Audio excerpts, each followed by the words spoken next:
ग्रहण किया हुआ घृत जिस प्रकार स्त्रुवा से अग्नि के लिए पृथक होता है, उसी प्रकार अग्नि का ध्यान करते हुए ब्राह्मण के लिए वशा का दान करना चाहिए। सुंदरता और सुख से दुहाने वाली वशा इस लोक में यजमान के पास रहती है। यजमान जब वशा का दान करता है तो वह उसे सभी अभिष्ट प्रदान करती है। यह वशा यम के राज्य में दाता की सभी कामनाओं को पूरा करने वाली है। मांगी हुई वशा के ना देने पर नरक प्राप्त होता है, ऐसा विद्वानों का कथन है। क्रोध में भरी हुई वशा गाय अपने स्वामी को खाती हुई सी घूमती है। वह कहती है कि मुझ गर्भघातिनी को अपनी जानने वाला मूर्ख मृत्यु के बंधनों में पड़े। यह वशा अन्य गायों में ताप बढ़ाती हुई घूमती है। यदि इसका स्वामी इसे दान नहीं करता है तो वह उसके लिए विष का दोहन करती है। जो गर्भघातिनी वशा को अपनी मानता है या उसका पाचन करता है, बृहस्पति उसके पुत्र पौत्र आदि को लेने की इच्छा करते हैं। ब्राह्मणों को वशा का दान कर देने पर वशा का स्वामी पशुओं का प्रिय होता है। वशा देवताओं को हवि के रूप में प्रदान की जाती है। यज्ञों से लौटकर देवताओं ने वशा का निर्माण किया। तब नारद जी ने भी अधिक घी वाली और विशालकाय वशा को स्वीकार किया। उस समय देवताओं ने यह कहा कि यह वशा अवशा है, अर्थात इस पर किसी का अधिकार नहीं है। नारद जी ने उसे वशाओं में परम वशा अर्थात सबसे ही वही वशा बनाया। हे नारद जी, तुम ऐसी कितनी गायों को जानने वाले हो जो मनुष्यों में प्रकट होती हैं। तुम विद्वान हो, इसी कारण मैं तुमसे पूछता हूँ। अब ब्राह्मण वशा के प्राशन अर्थात खाने से बचें। हे बृहस्पति, जो अब्राह्मण ऐश्वर्य चाहे वह विलप्ति अर्थात विशेष प्रयोजनों में लिप्त सूत वशा और वशा का भोजन ना करे। हे नारद जी, तुम्हें नमस्कार है। वशा विद्वान की स्तुति के अनुकूल ही है। इनमें भयंकर वशा कौन सी है जिसका दान ना करने पर पराजय प्राप्त होती है? हे बृहस्पति, ऐश्वर्य की प्रार्थना करने वाला अब्राह्मण विलप्ति और सूत वशा और वशा का भोजन ना करे। वशाओं के 3 भेद होते हैं, विलप्ति, सूत वशा और वशा। इन्हें ब्राह्मणों को दान कर दें तो वह प्रजापति को क्रोध उत्पन्न करने वाला नहीं होता है। दान करने वाले के घर में यदि भीमा वशा है तो उस वशा की याचना करने पर यह कहे कि हे ब्राह्मणों, यह तुम्हारे लिए हवि है। क्रोधित देवताओं ने वशा से कहा है कि इस यजमान ने हमको दान नहीं किया। यह दान ना करने वाला इसी कारण पराजित होता है। इंद्र के प्रार्थना करने पर भी यदि वशा का दान ना करें तो उससे इस पाप के कारण देवता अहंकार व्याप्त करके उसे मिटा देते हैं। जो लोग वशा का दान ना करने का परामर्श देते हैं, वे मूर्ख लोग इंद्र के कोप के कारण स्वयं नष्ट हो जाते हैं। जो लोग वशा गौ के स्वामी से उसका दान ना करने के लिए कहते हैं, वे मूर्ख इंद्र के आयुध वज्र के लक्ष्य बनते हैं।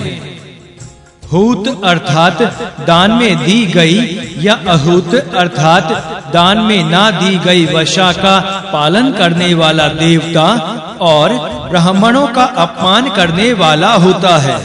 वह इस लोक में बुरी गति प्राप्त करता है। सूक्त 5वां, देवता ब्रह्मगवि। तप के द्वारा विरचित तथा पर ब्रह्म में आश्रित इस धेनु को ब्राह्मण ने यम से प्राप्त किया है। यह धेनु सत्य, संपत्ति और यश से परिपूर्ण है। यह धेनु श्रद्धा से व्याप्त, स्वधा से युक्त और दीक्षा के द्वारा रक्षित है। यह मन से प्रतिष्ठित है। क्षत्रिय का इसकी ओर दृष्टि डालना मृत्यु के समान है। इस धेनु के द्वारा ब्रह्म पद प्राप्त होता है। इस गौ का स्वामी ब्राह्मण ही है।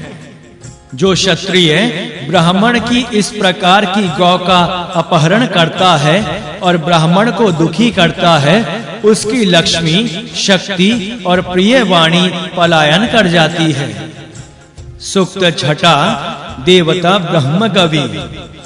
उस क्षत्रिय के ओज, तेज, ब्रह्म, वाणी, इंद्रियों, लक्ष्मी, धर्म, वेद, शास्त्र, शक्ति, राष्ट्र, हवि, यश, पराक्रम, धन, आयु, रूप, नाम, कीर्ति, नेत्र, कान, दूध, रस, अन्न, अग्नि, सत्य, इष्ट, पूर्त, प्रजा आदि सभी छिन जाते हैं। जो ब्राह्मण गौ का अपहरण करता है वह अपनी आयु को क्षीण करता है।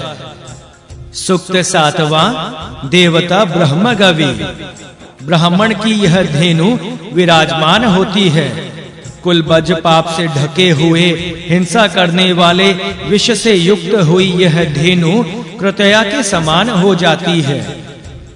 ब्राह्मण की इस गाय में सभी विकराल कर्म और मृत्यु देने वाले कारण व्याप्त रहते हैं।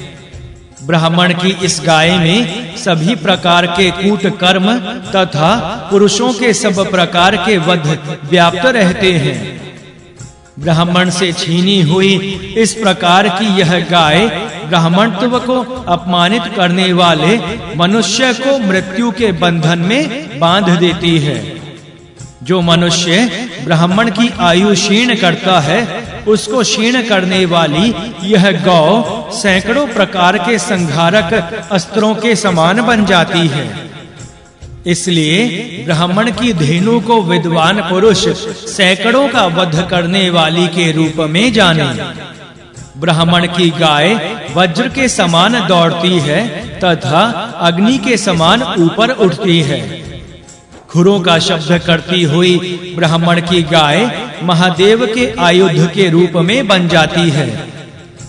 रंभाती हुई ब्राह्मण की गाय के खुर वज्र के समान होते हैं। हुंकार का शब्द करती हुई ब्राह्मण की गाय मृत्यु के समान होती है। सभी और पूंछ को घुमाती हुई यह गाय उग्र रूप वाली हो जाती है। सभी प्रकार से आयु को क्षीण करने वाली यह गौ कानों को हिलाती है। यह गौ अपने मूत्र को त्यागती हुई क्षय अर्थात विनाश को उत्पन्न करने वाली हो जाती है। यह गौ जब दूही जाती है तब यह अस्त्र के समान होती है। तब दूही जाने के बाद सिर दर्द स्वरूपा बन जाती है। यह गाय स्पर्श करने पर आपस में युद्ध कराती है तथा समीप खड़ी होने पर विदीर्ण अर्थात टुकड़े-टुकड़े कर देती है। यह गाय पीटने पर दुर्गति प्रदान करती है तथा ढकने पर विनाश करने वाली होती है। यह गाय बैठती हुई भयानक विष के समान तथा बैठ जाने पर साक्षात मृत्यु रूपी अंधकार के समान हो जाती है। ब्राह्मण की यह गाय ब्राह्मण को हानि पहुंचाने वाले के पीछे चलती हुई उसके प्राणों का विनाश करती है। सूक्त आठवां, देवता ब्रह्म गवि। यह ब्राह्मण की अपहृत अर्थात चुराई हुई गाय है। यह पुत्र पौत्र आदि का बंटवारा कर उनका विनाश करने वाली है। ब्राह्मणों की यह गाय हरण करते समय अर्थात चुराते समय अस्त्र रूप है और चुराने के बाद चुराने वाले को क्षीण करने वाली होती है। पाप रूप होने वाली ब्राह्मण की यह गाय कठोरता उत्पन्न करती है। ब्राह्मण की चुराई हुई गाय यदि दूध देती है तो इसका दूध और मांस विष के समान होता है तथा यह चुराने वाले का जीवन संकट में डालने का कारण बनती है।